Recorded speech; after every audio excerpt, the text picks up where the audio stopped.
Hi all welcome back to Toss academy. HSA certificate verification related ആയിട്ടുള്ള ഒരു informative video ആണ് Toss academy ഇന്ന് നിങ്ങൾക്കായി ഷെയർ ചെയ്യുന്നത്. നാച്ചുറൽ സയൻസ് റിലേറ്റഡ് ആയിട്ട് നോക്കുമ്പോൾ 11 ജില്ലകളിൽ ഷോർട്ട് ലിസ്റ്റ് വന്നു കഴിഞ്ഞു. ഇതുവരെ വന്നതിൽ ഏറ്റവും ഹയസ്റ്റ് കട്ട് ഓഫ് വന്നിരിക്കുന്നത് കാസർഗോഡ് ആണ്, 58.67 ആണ്. അതുപോലെ തന്നെ ലോവസ്റ്റ് കട്ട് ഓഫ് വന്നിരിക്കുന്നത് പത്തനംതിട്ടയിലാണ്, 41.33. ഇനി വരാനായിട്ടുള്ളത് 3 ജില്ലകളിലെയാണ്. തിരുവനന്തപുരം, മലപ്പുറം, പാലക്കാട് ജില്ലകളിലെ ഷോർട്ട് ലിസ്റ്റുകളാണ് ഇനി വരാനായിട്ട് ഉള്ളത്. ഷോർട്ട് ലിസ്റ്റിൽ ഉള്ളവരെ സംബന്ധിച്ച് അടുത്ത പ്രധാനപ്പെട്ട കാര്യമാണ് വൺ ടൈം വെരിഫിക്കേഷൻ അഥവാ OTV. ഇതുമായി ബന്ധപ്പെട്ട് ശ്രദ്ധിക്കേണ്ട കാര്യങ്ങളെ പറ്റിയിട്ടാണ് ഈ ഒരു വീഡിയോയിൽ നമ്മൾ മനസ്സിലാക്കാനായിട്ട് പോകുന്നത്.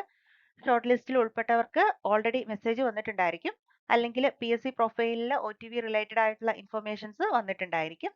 അതായത് നമ്മളുടെ സീരിയൽ നമ്പർ, സർട്ടിഫിക്കറ്റ് വെരിഫിക്കേഷന്റെ date, time, then certificate verification സെന്ററിന്റെ ഡീറ്റെയിൽസ്, ഇവയെല്ലാം ഡീറ്റെയിൽഡ് ആയിട്ട് അതിൽ മെൻഷൻ ചെയ്തിട്ടുണ്ടായിരിക്കും. അത് കൃത്യമായി മനസ്സിലാക്കിയതിനു ശേഷം മാത്രം വെരിഫിക്കേഷനായിട്ട് പോവുക. ഇനി നമ്മൾ മനസ്സിലാക്കാനായിട്ട് പോകുന്നത് ഏതൊക്കെ സർട്ടിഫിക്കറ്റ്സ് ആണ് വെരിഫിക്കേഷൻ ടൈമിൽ ആവശ്യമായിട്ടുള്ളത് എന്നുള്ള കാര്യമാണ്. ഓൺലൈൻ ആയിട്ട് നമ്മൾ അപ്ലോഡ് ചെയ്തിരിക്കുന്ന എല്ലാ ഡോക്യുമെന്റ്സിന്റെയും ഒറിജിനൽ ആയിട്ട് വേണം വെരിഫിക്കേഷന് പോകാനായിട്ട്. ഫസ്റ്റ്ലി വേണ്ടത് പ്രൂഫ് ഓഫ് ഐഡന്റിറ്റി.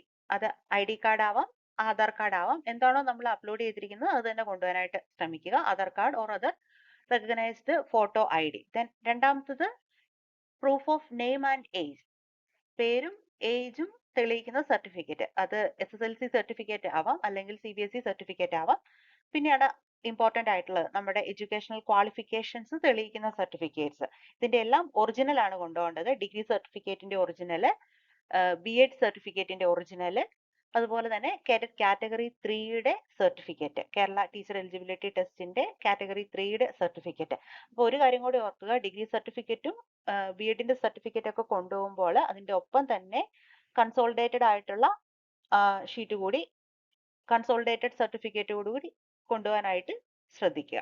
ദെൻ അടുത്ത പ്രധാനപ്പെട്ട ഒരെണ്ണമാണ് കാസ്റ്റ് കമ്മ്യൂണിറ്റി സർട്ടിഫിക്കറ്റ്. അപ്പോൾ കാസ്റ്റ് കമ്മ്യൂണിറ്റി സർട്ടിഫിക്കറ്റിന്റെ കാര്യം പറയുമ്പോൾ SC/ST കാറ്റഗറിയിലൊക്കെ ഉള്ളവർ തഹസീൽദാർ ഇഷ്യൂ ചെയ്തിട്ടുള്ള സർട്ടിഫിക്കറ്റ് ആണ് കൊണ്ടുപോകേണ്ടത്. PSC വെബ്സൈറ്റിൽ നിന്ന് ഏത് ഫോമാണ് എടുക്കേണ്ടതെന്നൊക്കെ ഉള്ളത് അവൈലബിൾ ആണ്. അതുപോലെ തന്നെ നോൺ ക്രീമി ലെയർ സർട്ടിഫിക്കറ്റ്, അത് വില്ലേജ് ഓഫീസർ ഇഷ്യൂ ചെയ്ത സർട്ടിഫിക്കറ്റ് ആണ് കൊണ്ടുപോകേണ്ടത്.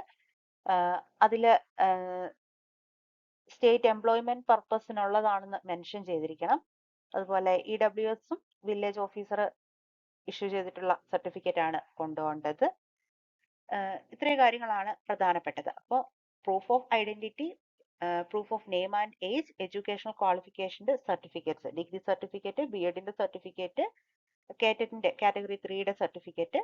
ഇപ്പോൾ റിസർവേഷൻ ബെനിഫിറ്റ്സ് ഉള്ളവർ കമ്മ്യൂണിറ്റി അല്ലെങ്കിൽ കാസ്റ്റ് സർട്ടിഫിക്കറ്റ്. അപ്പോൾ ഇത്രയും കാര്യങ്ങളാണ് ശ്രദ്ധിക്കേണ്ടതായിട്ടുള്ളത്. ഇപ്പോൾ ഡിഗ്രി സർട്ടിഫിക്കറ്റും ബാച്ചിലേഴ്സ് ഓഫ് എഡ്യൂക്കേഷൻ BEdന്റെ സർട്ടിഫിക്കറ്റും ഒക്കെ വരുമ്പോൾ അതിന്റെ കൺസോളിഡേറ്റഡ് സർട്ടിഫിക്കറ്റ് കൂടി കൊണ്ടുപോകും. ഇതിന്റെ എല്ലാം ഒറിജിനൽ ആണ് കൊണ്ടുപോകേണ്ടതെന്ന് ഒരിക്കൽ കൂടി ഓർമ്മിപ്പിക്കുന്നു. വെരിഫിക്കേഷന് പോകുമ്പോൾ വേണ്ട അടുത്ത 2 കാര്യങ്ങളാണ് interview memo. Interview memo download ചെയ്ത് അതിന്റെ ഒരു പ്രിന്റ് കൊണ്ടുപോകണം. ദെൻ അടുത്തത് പേഴ്സണൽ ബയോഡേറ്റ ഫോം. ഇതും ഡൗൺലോഡ് ചെയ്ത് പ്രിന്റ് ചെയ്ത് ഇതിലെ ഓരോ കാര്യങ്ങളും വളരെ കെയർഫുൾ ആയിട്ട് ഫില്ല് ചെയ്തിട്ട് വേണം നമ്മൾ കൊണ്ടുപോകാനൊക്കെ ആയിട്ട്. ഇതൊക്കെയാണ് ഈ ഒരു പറഞ്ഞിരിക്കുന്ന കാര്യങ്ങളെല്ലാമാണ് നമ്മളുടെ ഒരു HSA നാച്ചുറൽ സയൻസിന്റെ സർട്ടിഫിക്കറ്റ് വെരിഫിക്കേഷന് വേണ്ടിയിട്ട് പോകുമ്പോൾ നമ്മൾ കൊണ്ടുപോകേണ്ട കാര്യങ്ങൾ. സർട്ടിഫിക്കറ്റ് വെരിഫിക്കേഷൻ റിലേറ്റഡ് ആയിട്ടുള്ള കാര്യങ്ങൾ ക്ലിയർ ആയെന്ന് കരുതുന്നു. Thank you.